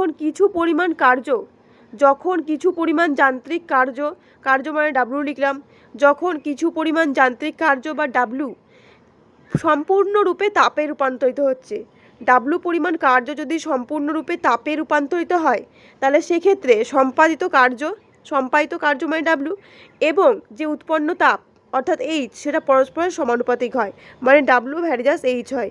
এই ভ্যারিজাসটা তুললে আমরা পাবো ডাব্লু সমান জে এইচ, যেটা হচ্ছে একটা ধ্রুবক। এই জেকে বলা হয় কি তাপের যান্ত্রিক তুল্যাঙ্ক, যে হচ্ছে একটা ধ্রুবক, যেকে বলা হয় তাপের যান্ত্রিক তুল্যাঙ্ক বা জুল তুল্যাঙ্ক বলা হয়, ঠিক আছে। জুল তুল্যাঙ্ক হলো জে। তো এক্ষেত্রে যে সূত্রটা আমরা পেলাম সেটা কি পেলাম, ডাব্লু সমান জে এইচ। তাহলে তাপগতিবিদ্যার প্রথম সূত্রের গাণিতিক রূপ আমরা কি পেলাম, ডাব্লু সমান জে এইচ। এখানে কোথায় রয়েছে ডাব্লু সমান জে এইচ, অপশান সিতে রয়েছে ডাব্লু সমান জে এইচ। তাহলে অপশান সি হয়ে যাবে এখানে কারেক্ট আনসার। এটাই ছিল কিন্তু তাপগতিবিদ্যার প্রথম সূত্র। এই সূত্র থেকে আমরা কি আনতে পারলাম, কার্য তাপে এবং তাপ কিন্তু কার্যে রূপান্তরিত হতে পারে। ওকে, মানে কার্য আর তাপের মধ্যে ইন্টার কনভার্সন হয়। নেক্সট কোশ্চেন দেখো, এখান থেকে আমরা কিছু ইম্পর্টেন্ট অঙ্কও করব। পরবর্তী কোশ্চেন রয়েছে 5 নম্বর কোয়েশ্চেন, 1 ক্যালোরি তাপ উৎপন্ন করতে যে পরিমাণ কার্যের প্রয়োজন, 1 ক্যালোরি তাপ উৎপন্ন করতে, এটাই হচ্ছে কি যে জুলের সূত্র বা তাপগতিবিদ্যার প্রথম সূত্র আমরা পড়লাম, তারই হচ্ছে একটা অ্যাপ্লাইড ম্যাথামেটিক্যাল পার্ট, তাই তো। তো এখানে কি উৎপন্ন করছি আমি, 1 ক্যালোরি তাপ মানে এইচ, হিট। এইচ বলতে কি বোঝায়, এইচ হচ্ছে তাপ বা হিট, সেটা বলা আছে 1 ক্যালোরি। কি পরিমাণ কার্য করতে হবে, কার্য মানে ডাব্লুর মান আমাদের বের করতে হবে। সূত্র আমরা কি জানি, সূত্র হচ্ছে ডাব্লু সমান জে এইচ, কার্য মানে আমরা ডাব্লু বের করব, ডাব্লু সমান জে ইন্টু এইচ এর মান হচ্ছে 1। তো এখানে আমাদের যে মানটা লাগবে সেটা হচ্ছে জে এর মানটা লাগবে। জে এর মান কি হয়, জে এর মান হচ্ছে 4.2 জুল পার ক্যালোরি। যে সমান কি বললাম, যে সমান হচ্ছে 4.2 joule per calorie, 4.2 joule per calorie. তো এক্ষেত্রে কি হচ্ছে দেখো, জে এর মান আমরা ডাব্লু সমান জে এইচে বসিয়ে দেবো, জে এর মান পেলাম 4.2 আর এইচের মান ছিল কি 1, তাহলে কি হলো 4.2 জুল হবে এখানে আনসার। 4.2 জুল, যেহেতু আমরা বসেছিলাম কি 4.2 জুল পার ক্যালোরি, আর এখানে উৎপন্ন হয়েছিল 1 ক্যালোরি তাপ। সম্পূর্ণরূপে তোমরা যদি এটা বুঝতে না পারো, দেখো ডাব্লু সমান তো জে এইচ হয়েছিল, ডাব্লু সমান জে এইচ, তাই ডাব্লুর মান আমরা বের করব, জে এর মান হচ্ছে 4.2 joule per calorie, by calorie লিখলাম, পার ক্যালোরি মানে বাই ক্যালোরি। তো এখানে জে এর মান কি ছিল 1 ক্যালোরি, উৎপন্ন তাপ হচ্ছে 1 ক্যালোরি। তো এখানে ক্যালোরি ক্যান্সেল হয়ে যাবে, পড়ে থাকবে কি 4.2 জুল। তাহলে আনসার কি হবে 4.2 জুল, অপশান বি হবে এখানে কারেক্ট আনসার 4.2 জুল। ওকে, নেক্সট কোশ্চেন দেখবো আমরা কি রয়েছে, 6 নম্বর কোয়েশ্চেন রয়েছে। দেখো, এসআই পদ্ধতিতে তাপমাত্রার একক, অপশানস রয়েছে কেলভিন, ডিগ্রি সেলসিয়াস, ক্যালোরি আর ফারেনহাইট। এসআই পদ্ধতিতে তাপমাত্রা বা উষ্ণতার একক কি হচ্ছে, কেলভিন। তো এখানে অপশান কোনটা হচ্ছে, অপশান এ হচ্ছে এখানে কারেক্ট, কেলভিন। পরবর্তী কোশ্চেন দেখো, 7 নম্বর কোয়েশ্চেনে কি আছে, বলা আছে 100 ডিগ্রি সেলসিয়াস উষ্ণতার 1 গ্রাম জলকে 100 ডিগ্রি সেলসিয়াস উষ্ণতার বাষ্পে পরিণত করতে প্রয়োজনীয় তাপ। 100 ডিগ্রি সেলসিয়াস উষ্ণতার 1 গ্রাম জলকে যদি 100 ডিগ্রি সেলসিয়াস উষ্ণতার বাষ্পে পরিণত করতে হয় তাহলে প্রয়োজনীয় তাপের মান আমরা কি করে বের করব, প্রয়োজনীয় তাপের মান হবে এইচ সমান ml। প্রয়োজনীয় তাপের মান কি হবে, এইচ সমান ml। এখানে যেহেতু দেখো উষ্ণতার কিন্তু কোনো পরিবর্তন হয়নি, যে জল সেটাও ছিল 100 ডিগ্রি সেলসিয়াস উষ্ণতার জল এবং যে বাষ্প রয়েছে সেটাও রয়েছে কি 100 ডিগ্রি সেলসিয়াস উষ্ণতার বাষ্প, অর্থাৎ এখানে কোনো রকমের যে উষ্ণতা তার পরিবর্তন হয়নি। সেক্ষেত্রে আমরা কি সূত্র অ্যাপ্লাই করব, এটা হচ্ছে অবস্থার পরিবর্তনের ক্ষেত্রে কোন সূত্রটা আমরা বলবো, উষ্ণতা একই থাকবে কিন্তু অবস্থার পরিবর্তন ঘটবে, সেক্ষেত্রে হচ্ছে এইচ সমান ml। এইচ হচ্ছে যে তাপ, কি পরিমাণ তাপ লাগবে সেটা, আর এম হচ্ছে ভর এবং এল হচ্ছে আপেক্ষিক লিন তাপ। এল বলতে কি বোঝাবে, এলটা হচ্ছে আপেক্ষিক লিন তাপ। এবার আমরা বসিয়ে দেবো, একটা একটা করে মান বসালে আমরা পেয়ে যাব। প্রথমে কি রয়েছে এখানে, এইচ সমান কি বললাম ml, এইচটা আমাদের বের করতে হবে। এম এর মান কত, এম হচ্ছে ভর যেটা হচ্ছে 1 গ্রাম, বসিয়ে দিলাম, এবং এল জলের যে বাষ্পীভবনের লিন তাপ, জল যখন বাষ্পে পরিণত হয় সেটা হচ্ছে জলের বাষ্পীভবনের লিন তাপ, তার মান কি হয়, তার মান হয় 537 ক্যালোরি পার গ্রাম, তার মান হয় 537 ক্যালোরি পার গ্রাম। যেহেতু এখানে 1 গ্রাম বলা রয়েছে, এটা সিজিএস এককে রয়েছে, তাই জন্য বাকি যে লিন তাপের মানটা সেটা আমরা বসাবো কি সিজিএস এককেই বসাবো। 1 × 537 যদি আমরা করি উত্তর কী পাবো? 537ই পাবো। অর্থাৎ এখানে আনসার কী হবে? 537 ক্যালোরি। অপশন এ হবে এখানে কারেক্ট আনসার। নেক্সট কোশ্চেন দেখবো আমরা কী রয়েছে, দেখো 8 নম্বর কোশ্চেন। কি আছে কোশ্চেনে বলা আছে যে উষ্ণতায় বায়ু ওর মধ্যে থাকা জলীয় বাষ্পের দ্বারা সম্পৃক্ত হয় তাকে বলে। বায়ু তার মধ্যে থাকা জলীয় বাষ্প দ্বারা সম্পৃক্ত হয় যে উষ্ণতায় সেটাকে বলা হয় শিশিরাঙ্ক। কি বলা হয়? শিশিরাঙ্ক। অপশন ডি হবে এখানে কারেক্ট আনসার। নেক্সট কোশ্চেন দেখো 9 নম্বর কোশ্চেনে কি রয়েছে। নাম্বার 9-এ বলা আছে 420 জুল কার্য তাপে রূপান্তরিত হলে উৎপন্ন তাপের মান। তার মানে এখানে কি বলা আছে? কার্য আর তাপের মধ্যে রূপান্তর ঘটছে। তাহলে এখানে কোন সূত্র অ্যাপ্লাই করব আমরা? তাপ গতিবিদ্যার প্রথম সূত্র, অর্থাৎ ডাব্লু সমান জেএইচ এখানে অ্যাপ্লাই হবে। ডাব্লু এর মান কি? ডাব্লু হচ্ছে কৃতকার্য, কৃতকার্যের মান দেওয়া আছে 420 জুল, 420 জুল বসিয়ে দিলাম। এবং জে এর মান আমরা কি জানি? 4.2 জুল পার ক্যালোরি। এবং এইচ এর মান কি হয়? কি পরিমাণ তাপ উৎপন্ন হবে সেটা বের করতে বলেছে। আর এখানে এইচ বসালাম, এখানে পয়েন্টটা তুলে দিলাম, তাহলে এখানে নিচে 10 পাবো। 42 যেটায় কাটি 10 পাবো, অর্থাৎ করলে এইচ বা তাপের মান আমরা পাবো কত? 100 ক্যালোরি। 100 ক্যালোরি পাবো। মানে 100 ক্যালোরি কোথায় রয়েছে? অপশান সিতে রয়েছে 100 ক্যালোরি। তাহলে 100 অপশান সি হয়ে যাবে এখানে কারেক্ট আনসার, 100 ক্যালোরি। পরবর্তী কোশ্চেন দেখো, কোয়েশ্চেন নাম্বার 10 কি রয়েছে? 0 ডিগ্রি সেলসিয়াস উষ্ণতায় 2 গ্রাম বরফকে গলাতে যে পরিমাণ তাপ লাগবে। এখানে বলা আছে কি 0 ডিগ্রি সেলসিয়াস উষ্ণতায় 2 গ্রাম বরফকে গলানোর জন্য তাপ লাগবে কত? তাপ লাগবে, আবার আমরা কি করব? এইচ সমান এমএল। এইচ সমান এমএল, কারণ এখানে তাপ দিয়ে গলাচ্ছি, তাহলে সেক্ষেত্রে বস্তু কিন্তু উষ্ণতা পরিবর্তন ঘটছে না। তো এখানে এইচ এর মান আমাদের বের করতে হবে। এমএল, এম এর মান কত? 2 গ্রাম, তার 2 বসিয়ে দাও। আর এল, এখানে কোন প্রকারের লিনতাপ এখানে লাগবে? সেটা হচ্ছে বরফকে গলাচ্ছি, তার মানে কি? গরনের লিনতাপ। আর বরফ গরনের লিনতাপ দেওয়াই রয়েছে কত? বরফ গরনের লিনতাপ দেওয়া হয়েছে 80 ক্যালোরি পার গ্রাম। অর্থাৎ প্রতি গ্রাম 0 ডিগ্রি সেলসিয়াস উষ্ণতায় প্রতি গ্রাম বরফকে গলাতে লাগে 80 ক্যালোরি তাপ। তাহলে সেক্ষেত্রে এখানে আমাদের বলেছে কি 2 গ্রাম বরফকে গলাতে, তাই 2 গ্রাম বরফকে গলাতে কি পরিমাণ তাপ লাগবে? 80 × 2। তাহলে 80 × 2 মানে কত? 160 ক্যালোরি। তাহলে আনসার কি হবে? 160 ক্যালোরি, মানে অপশন বি হয়ে যাবে এখানে কারেক্ট আনসার। যে লিনতাপের মানগুলো রয়েছে সেই লিনতাপের মানগুলো তোমরা জেনে নাও। 0 ডিগ্রি সেলসিয়াস উষ্ণতায় বরফ গরনের লিনতাপ, 0 ডিগ্রি সেলসিয়াস উষ্ণতায় বরফ গরনের লিনতাপ হচ্ছে 80 ক্যালোরি পার গ্রাম। 80 ক্যালোরি পার গ্রাম, মানে 0 ডিগ্রি সেলসিয়াস উষ্ণতায় প্রতি গ্রাম বরফকে গলাতে 80 ক্যালোরি তাপ লাগবে। এটা হচ্ছে বরফ গরনের লিনতাপ। যদি বলতো কঠিনী ভবনের লিনতাপ, অর্থাৎ 0 ডিগ্রি সেলসিয়াস উষ্ণতার জলকে যদি 0 ডিগ্রি সেলসিয়াস উষ্ণতার বরফে পরিণত করা হতো, তাহলে কী করতো? তাহলেও কিন্তু লিনতাপের মান হতো 80 ক্যালোরি পার গ্রাম। অর্থাৎ তখন যে তাপ, সে তাপটাকে আমরা কী, সেই তাপটাকে নিষ্কাশন করা হতো। বরফ থেকে যখন জল করা হচ্ছে তখন তাপ দেওয়া হবে, এবং যখন জল থেকে বরফ মানে কঠিনী ভবন করা হচ্ছে তখন তাপ নিষ্কাশন করা হবে। একইভাবে বাষ্পীভবনের লিনতাপ যদি বলি আমি, বাষ্পীভবনের লিনতাপ, তো এই বাষ্পীভবনের লিনতাপের মান যখন তরল থেকে বাষ্পে পরিণত হচ্ছে, তরল থেকে বাষ্প। 100 ডিগ্রি সেলসিয়াস উষ্ণতার তরল যখন 100 ডিগ্রি সেলসিয়াস উষ্ণতার বাষ্পে পরিণত হচ্ছে, সেক্ষেত্রে যে লিনতাপের মান সেটা হচ্ছে 537 ক্যালোরি পার গ্রাম। 537 ক্যালোরি পার গ্রাম। অনেক জায়গায় তোমরা দেখবে যে কোয়েশ্চেনে কিন্তু তোমাদের আপেক্ষিক এই যে লিনতাপের মান সেটা প্রোভাইড করে দেওয়া থাকবে। আর যদি প্রোভাইড করা না থাকে তখন তোমরা এটা বসি করবে, আর যদি প্রোভাইড করে দেওয়া থাকে তাহলে যেটা দেওয়া রয়েছে কোয়েশ্চেনে সেটাই অ্যাপ্লাই করবে। আরেকটা হচ্ছে ঘনীভবন যদি বলি, 100 ডিগ্রি সেলসিয়াস উষ্ণতার যে বাষ্প সেটাকে যদি 100 ডিগ্রি সেলসিয়াস উষ্ণতার তরলে পরিণত করতে হয়, 100 ডিগ্রি সেলসিয়াস উষ্ণতার তরলে, তাহলে সেক্ষেত্রেও মানটা কিন্তু সেই 537 ক্যালোরি পার গ্রামই হবে। কিন্তু এক্ষেত্রে কি হবে? এক্ষেত্রে তাপটা নিষ্কাশন করা হবে। যখন আমরা কঠিন থেকে তরলে রূপান্তর করি তখন তাপ দেওয়া হয়, তরল থেকে কঠিন করলে তাপ নিষ্কাশন করা হয়, আবার তরল থেকে বাষ্প করলে তাপ দেওয়া হবে, এবং বাষ্প থেকে তরল করলে তাপ নিষ্কাশন করা হবে। পরবর্তী কোশ্চেন দেখো 11 নম্বর কোয়েশ্চেনে কি রয়েছে? 20 ক্যালোরি তাপ উৎপন্ন করতে কি পরিমাণ কার্য করার প্রয়োজন? কত ক্যালোরি তাপ? 20 ক্যালোরি। এখানেও কার্য আর তাপের মধ্যে সম্পর্ক বের করতে হবে। তাহলে সূত্র কি হবে? ডাব্লু সমান জেএইচ। যেখানে এই কার্য আর তাপের রূপান্তর দেওয়া থাকবে তোমরা বুঝে যাবে তোমাদের সূত্র হচ্ছে ডাব্লু সমান জেএইচ। ডাব্লু মানে কার্য, কার্য কি পরিমাণ কার্য করতে হবে বের করতে বলেছে, তাহলে ডাব্লু বসিয়ে দিলাম। জে এর মান কত? জে মানে হচ্ছে 4.2 আমরা জানি। আর এইচ হচ্ছে কত দেওয়া আছে? কত ক্যালোরি তাপ? 20 ক্যালোরি। 20 পয়েন্টটা তোলো, নিচে 10 পাবে, 10 দুগুণে 20, আনসার কি হবে? 42 দুগুণে 84, অর্থাৎ 84 জুল কার্য করার প্রয়োজন হবে। 84 জুল কোথায় রয়েছে? অপশান এতে রয়েছে 84 জুল। তাহলে 20 ক্যালোরি তাপ উৎপন্ন করতে কি পরিমাণ কার্যের প্রয়োজন হলো? 84 জুল। অপশান এ হলো এখানে কারেক্ট আনসার।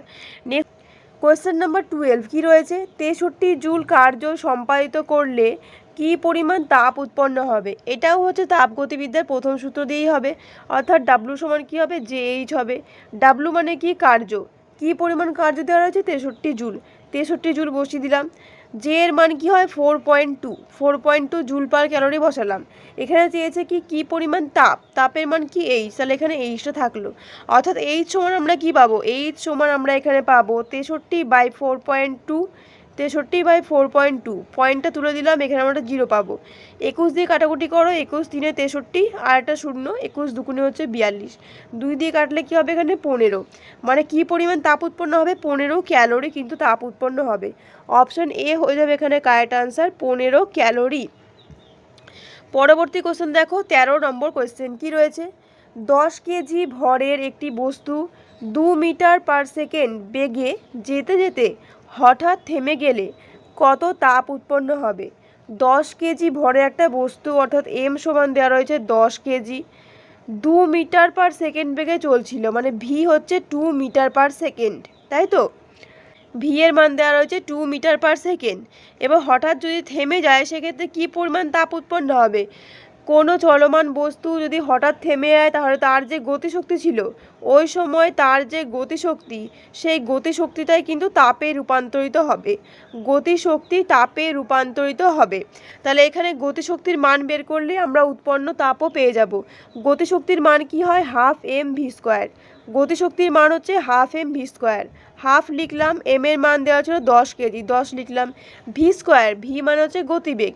গতিবেগ কত, 2 মিটার পার সেকেন্ড, তাহলে আমরা দুবার লিখবো যেহেতু যেহেতু এখানে ভি স্কোয়ার রয়েছে। 2 2 কেটে গেল, কত পেলাম, 10 আর 2 মানে 20। কি পরিমাণ তাপ উৎপন্ন হবে, 20 জুল তাপ উৎপন্ন হবে। 20 জুল কোথায় রয়েছে, অপশন বিতে রয়েছে 20 জুল, তাহলে অপশন বি হবে এখানে কারেক্ট আনসার। নেক্সট কোশ্চেন দেখো, 14 নম্বর কোশ্চেনে কি রয়েছে।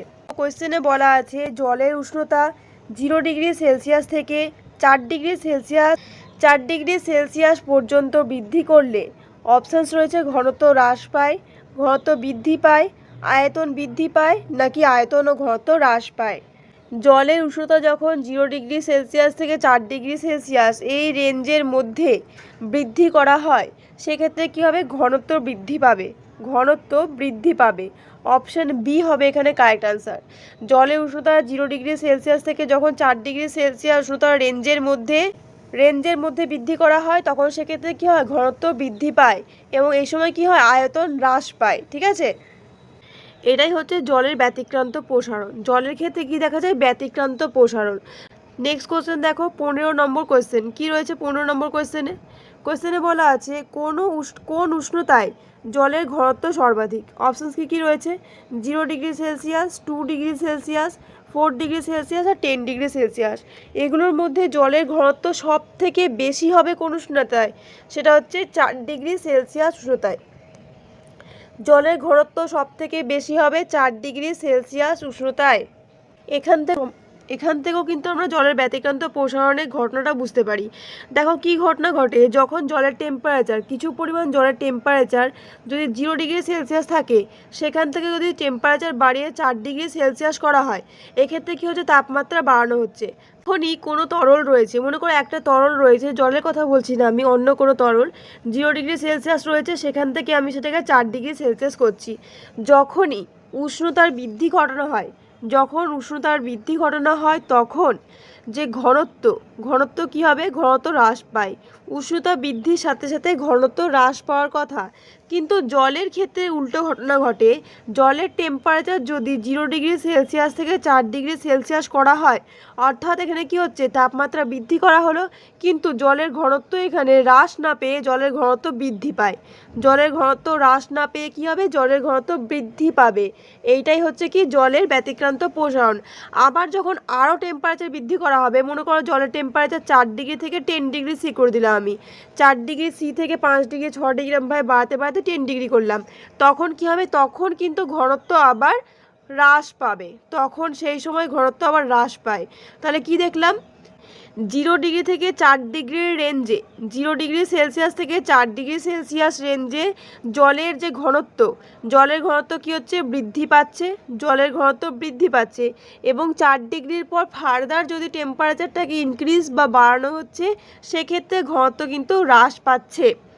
পরবর্তী কোশ্চেন দেখো, 16 নম্বর কোশ্চেন কী রয়েছে, একটি বস্তুর ভর m, উপাদানের আপেক্ষিক তাপ s এবং উষ্ণতার পরিবর্তন T হলে গৃহীত বা বর্জিত তাপের মান কত হবে। এখানে কিন্তু উষ্ণতার পরিবর্তন ঘটছে, এখানে উষ্ণতার পরিবর্তন ঘটেছে। বস্তুর ভর হচ্ছে m, বস্তুর ভর হচ্ছে m, উপাদানের আপেক্ষিক তাপ হচ্ছে s, আর উষ্ণতার পরিবর্তন হচ্ছে T। তাহলে গৃহীত বা বর্জিত যে তাপের মান সেটা যদি h হয়, গৃহীত বা বর্জিত তাপের মান যদি h হয়, তাহলে h সমান হবে m বস্তুর ভর, s মানে বস্তুর আপেক্ষিক তাপ ইন্টু T। T বলতে এখানে উষ্ণতার পরিবর্তন, T বলতে এখানে উষ্ণতার পরিবর্তনকে বোঝাবে। ওকে, h সমান mst কোথায় আছে, h সমান mst রয়েছে অপশান এতে, তাহলে অপশান এ হয়ে যাবে এখানে কারেক্ট আনসার। পরবর্তী কোশ্চেন দেখো, 17 নম্বর কোশ্চেন। এই রকম কোশ্চেনে কিন্তু তোমাদের পরীক্ষায় এসেছিল, ঠিক আছে। কোশ্চেনে কি বলা আছে, 0 ডিগ্রি সেলসিয়াস উষ্ণতার 100 গ্রাম বরফকে 100 ডিগ্রি সেলসিয়াস উষ্ণতার জলে পরিণত করতে কি পরিমাণ তাপ লাগে।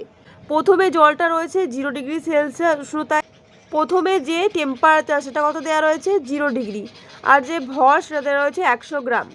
এবং তারপর কি করা হয়েছে, সে 0 ডিগ্রি সেলসিয়াস তাপমাত্রা বাড়িয়ে নিয়ে যাওয়া হয়েছে 100 ডিগ্রি সেলসিয়াসে। ডিগ্রি সেলসিয়াস উষ্ণতার যে বরফ ছিল, সেই বরফটাকে আমরা প্রথমে 0 ডিগ্রি সেলসিয়াস উষ্ণতার জলে পরিণত করব। ঠিক আছে, এখানে যে নির্ণেয় তাপ, যে তাপের পরিমাণ আমরা এখানে বের করব, দুটো স্টেপে বের করব। প্রথম স্টেপে আমরা বের করব যে 0 ডিগ্রি সেলসিয়াস উষ্ণতার 100 গ্রাম বরফকে 0 ডিগ্রি সেলসিয়াস উষ্ণতার 100 গ্রাম জলে পরিণত করতে কি পরিমাণ তাপ লাগছে। সেটা মনে করো H1 পরিমাণ তাপ লাগছে, H1 সমান কী হবে ml, m মানে হচ্ছে ভর আর l হচ্ছে লিন তাপ। ঠিক আছে, কিসের লিন তাপ, এটা হচ্ছে বরফকে জলে পরিণত করার জন্য লিন তাপ, অর্থাৎ সেটা হচ্ছে গলনীভবনের লিন তাপ। সেটা দেওয়াই রয়েছে, গলনের লিন তাপ 80 ক্যালোরি পার গ্রাম। তাহলে H1 এর মান বের করে নাও, m এর মান 100 গ্রাম, তাহলে এখানে 100 বসালাম, আর l দেওয়া রয়েছে 80 ক্যালোরি পার গ্রাম, তাহলে 80, এখানে গুণ করলে আমরা পাবো কত, 8000 ক্যালোরি। তাহলে 0 ডিগ্রি সেলসিয়াস উষ্ণতার 100 গ্রাম বরফকে যখন 0 ডিগ্রি সেলসিয়াস উষ্ণতার 100 গ্রাম জলে পরিণত করা হচ্ছে, তখন যে তাপ লাগছে সেটা হচ্ছে 8000 ক্যালোরি। এরপরে আমরা কি করব, এরপরে আমরা যে বের করলাম 0 ডিগ্রি সেলসিয়াস উষ্ণতার জল, সেই জলটাকে এবার 100 ডিগ্রি সেলসিয়াস উষ্ণতার 100 গ্রাম জলে পরিণত করব। ঠিক আছে, তাহলে এর জন্য কি পরিমাণ তাপ লাগবে, এর জন্য যে পরিমাণ তাপ লাগবে সেটা যদি H2 হয়, H2 সমান হবে mst। m এর মান কত ছিল 100 গ্রাম, m তো একই থাকবে, s কত, s হচ্ছে আপেক্ষিক তাপ দেওয়া রয়েছে 1 calorie per gram degree C, তাহলে 1 বসালাম। আর টি বলতে উষ্ণতার পরিবর্তন, প্রথমে ছিল 0 ডিগ্রি সেলসিয়াস উষ্ণতার জল, তারপর সেখান থেকে আমরা করছি কি 100 ডিগ্রি সেলসিয়াস উষ্ণতার জল, 100 ডিগ্রি সেলসিয়াস উষ্ণতার জলে পরিণত করছি, অর্থাৎ এখানে তাপমাত্রার যে পরিবর্তন সেটা হচ্ছে 100। গুণ করলে কি পাবো আমরা, গুণ করলে পাবো 10,000, গুণ করলে পাবো 10,000 ক্যালোরি। অর্থাৎ প্রথমে আমরা কি পেয়েছিলাম, প্রথমে পেয়েছিলাম 8,000 ক্যালোরি তাপ, এবং তারপরে বেরোলো কত, পেলাম 10,000 ক্যালোরি। তাহলে যোগ করে দিলে কত পাচ্ছি আমরা এখানে 18,000 ক্যালোরি, মানে কি 18 কিলো ক্যালোরি। 18,000 ক্যালোরি বলতে 18 কিলো ক্যালোরি, মানে রাইট আনসার হচ্ছে অপশন এ এখানে। ওকে, আশা করি তোমরা অঙ্কটা বুঝতে পেরেছো। পরবর্তী কোশ্চেন দেখবো, 18 নম্বর কোশ্চেন কী রয়েছে দেখো, যদি জলের বাষ্পীভবনের লিন তাপ 540 ক্যালোরি পার গ্রাম হয়, 100 ডিগ্রি সেলসিয়াস উষ্ণতার 2 গ্রাম জলকে বাষ্পে পরিণত করতে কী পরিমাণ তাপ লাগবে। তো এখানে আমরা টেম্পারেচার বা উষ্ণতার কোনো পরিবর্তন ঘটাচ্ছি না, 100 ডিগ্রি সেলসিয়াস উষ্ণতার জল ছিল, সেটাকে 100 ডিগ্রি সেলসিয়াস উষ্ণতার বাষ্পে পরিণত করব। অর্থাৎ এখানে যে তাপটা লাগবে সেটা হবে H সমান ml, m মানে ভর আর l বলতে কি লিন তাপ। m এর মান কত গ্রাম জল বলা আছে 2 গ্রাম, তাহলে 2 বসালাম। আর l বলতে কি লিন তাপ কত দেওয়া আছে, বাষ্পীভবনের লিন তাপ এখানে দেওয়া রয়েছে 540 ক্যালোরি পার গ্রাম, বাষ্পীভবনের লিন তাপ দেওয়া আছে 540 ক্যালোরি পার গ্রাম। এটাকে গুণ করে দিলেই তোমরা আনসার পেয়ে যাবে, 54 দুগুণে হচ্ছে 108, অর্থাৎ 1080 ক্যালোরি। 1080 ক্যালোরি কোথায় রয়েছে, অপশন সিতে রয়েছে, তাহলে অপশন সি হচ্ছে এখানে কারেক্ট আনসার। পরবর্তী কোশ্চেন দেখো, 19 নম্বর কোশ্চেন কী রয়েছে, তাপ পরিমাপ করা হয় যে যন্ত্রের সাহায্যে। অপশানস রয়েছে ব্যারোমিটার, থার্মোমিটার, অ্যামিটার আর ক্যালোরিমিটার। তাপ পরিমাপ করা হয় কিসের সাহায্যে? ক্যালোরিমিটারের সাহায্যে। ক্যালোরিমিটার, অপশন ডি হচ্ছে এখানে কারেক্ট, ক্যালোরিমিটার। অপশনগুলো এখানে রয়েছে, যেমন ব্যারোমিটার বায়ুর চাপ মাপা হয়, থার্মোমিটার উষ্ণতা মাপার জন্য বা টেম্পারেচার মাপার জন্য, আর অ্যামিটার, অ্যামিটার দিয়ে কী মাপা হয়? তড়িৎ প্রবাহ, অ্যামিটার দিয়ে তড়িৎ প্রবাহ মাপা হয়। নেক্সট কোশ্চেন, আর আজকের ভিডিওর লাস্ট কোশ্চেনে দেখো কী রয়েছে। এখানে একটা ম্যাথামেটিক্যাল প্রবলেম রয়েছে। 100 গ্রাম জলের উষ্ণতা 10 ডিগ্রি সেলসিয়াস বৃদ্ধির জন্য প্রয়োজনীয় তাপ উৎপন্ন করতে কী পরিমাণ কার্য করতে হবে। তো এখানে ফার্স্টলি যেটা আমরা বের করব সেটা হচ্ছে 100 গ্রাম জলের উষ্ণতা 10 ডিগ্রি সেলসিয়াস বৃদ্ধির জন্য যে পরিমাণ তাপ লাগবে। 10 ডিগ্রি বৃদ্ধি করছি, তাহলে এখানে সূত্র কি বসাবো? H is equal to MST. H is equal to MST বসাবো। H হচ্ছে প্রয়োজনীয় তাপ, তাহলে H লিখলাম। এম এর মান দেওয়া রয়েছে 100 গ্রাম, এম এর মান হচ্ছে 100 গ্রাম, এবং এস মানে কি? এস বলতে জলের আপেক্ষিক তাপ, এবং জলের আপেক্ষিক তাপের মান সিজিএস পদ্ধতিতে কি হয়? 1 calorie per gram degree C, তাহলে 1 বসালাম।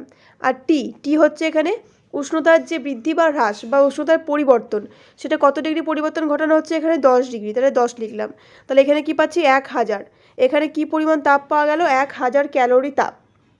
ঠিক আছে, 100 গ্রাম জলের উষ্ণতা 10 ডিগ্রি সেলসিয়াস বৃদ্ধির জন্য যে পরিমাণ তাপ লাগবে সেটা হচ্ছে 1000 ক্যালোরি তাপ। এবার এই তাপটা উৎপন্ন করতে কি পরিমাণ কার্য করতে হবে? তোমাদের আমি আগেও বললাম, যখনই তাপ আর কার্যের রূপান্তর সংক্রান্ত কোনো প্রশ্ন থাকবে তখন সেটা হচ্ছে তাপগতিবিদ্যার প্রথম সূত্র দিয়ে তোমাদের করতে হবে, অর্থাৎ ডাব্লিউ সমান জে এইচ। ডাব্লিউ এর মান এখানে বের করতে হবে কি পরিমাণ কার্য সেটা।